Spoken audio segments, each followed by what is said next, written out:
You know, if it's taking us 19 movies to get to, or 20 movies to get to a first directed film by a female. So we have a lot of work to do. Girl power! Okay, we're talking girl power today. We're talking Captain Marvel coming to home release. And we have La Mera Mera. We have some of the top executive here at Marvel. And she's a Latina. Hello. Hey. Hello. I won't. We're so excited to talk to you because it's rare when we talk to a female executive and a Latina on top of that. Well, you have to come more often. Exciting, Please come more often. Yeah. Knock on our door. We'll be here. And how does it feel? I mean, you're basically one of the people who run Marvel, and greatest success ever for any studio. Wow, it's just like, it's nonstop. It's pretty surreal. I'm not gonna lie. It's on a daily basis. I'm thinking, okay, they're gonna come in and say, okay, this farce is done, and you're done playing this, and it's okay, pack it up and go. Every day we sort of pinch ourselves and it's like, do we get to do this again? Yeah, you get to do it again, which is beautiful. And then Captain Marvel was the first female-led superhero for Marvel. Yes. So were you in the background pushing for a female-led superhero? Because for a while there was just mostly males. I wasn't in the background. It was not very far. I was in the front line. One behind the scenes. Let's say behind the scenes pushing for. No, I'm just teasing. Of course. Listen. I've been quite vocal about the fact that I was excited about this film.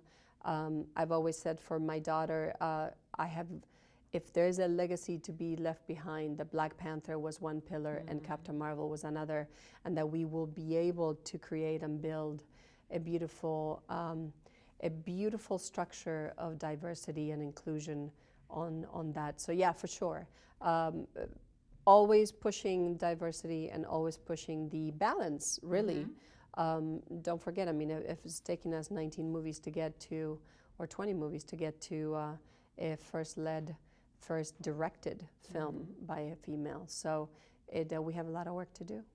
And Carol Danvers, Captain Marvel, almost made an appearance at Age of Ultron, right? Almost, yeah. Almost, what happened? And look what happened. Well, you know what, sometimes the way that we structure our films, and we think we have an idea, and then we play it out, and it doesn't do what it needs to do for the storyline. So for us, it was the right time to introduce her in Infinity War, and just having the little beeper with her logo was enough for people to get all riled up. Yeah, sometimes people force things, and you're like, yeah, it didn't work. Just save it. Might as well save it. Right? I mean, it's amazing how timing can define something into success, or it can crumble it.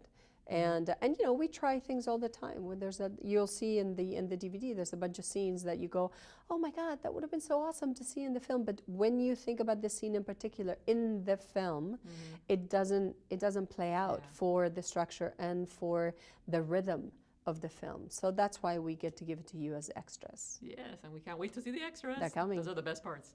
And I love that Brie Larson, her character as Carol Danvers, not Captain Marvel, the superhero, but just as a woman, she's confident but not cocky like Tony Stark. Yep.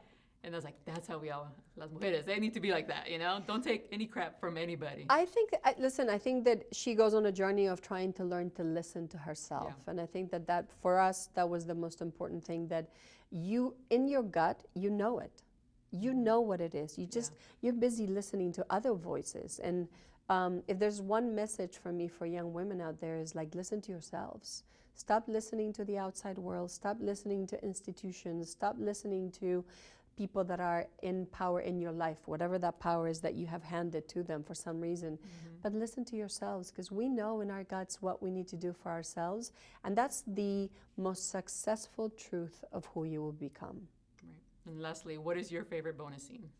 From the well, my first bonus scene has to be the scene between Jude Law and Brie when they're talking about the Kree Skrull War, because my daughter is in it. So, and I won't tell you which kid it is, but she's there, and it got deleted, and that was a moment where we ended up talking about filmmaking and why scenes get deleted regardless of who you are.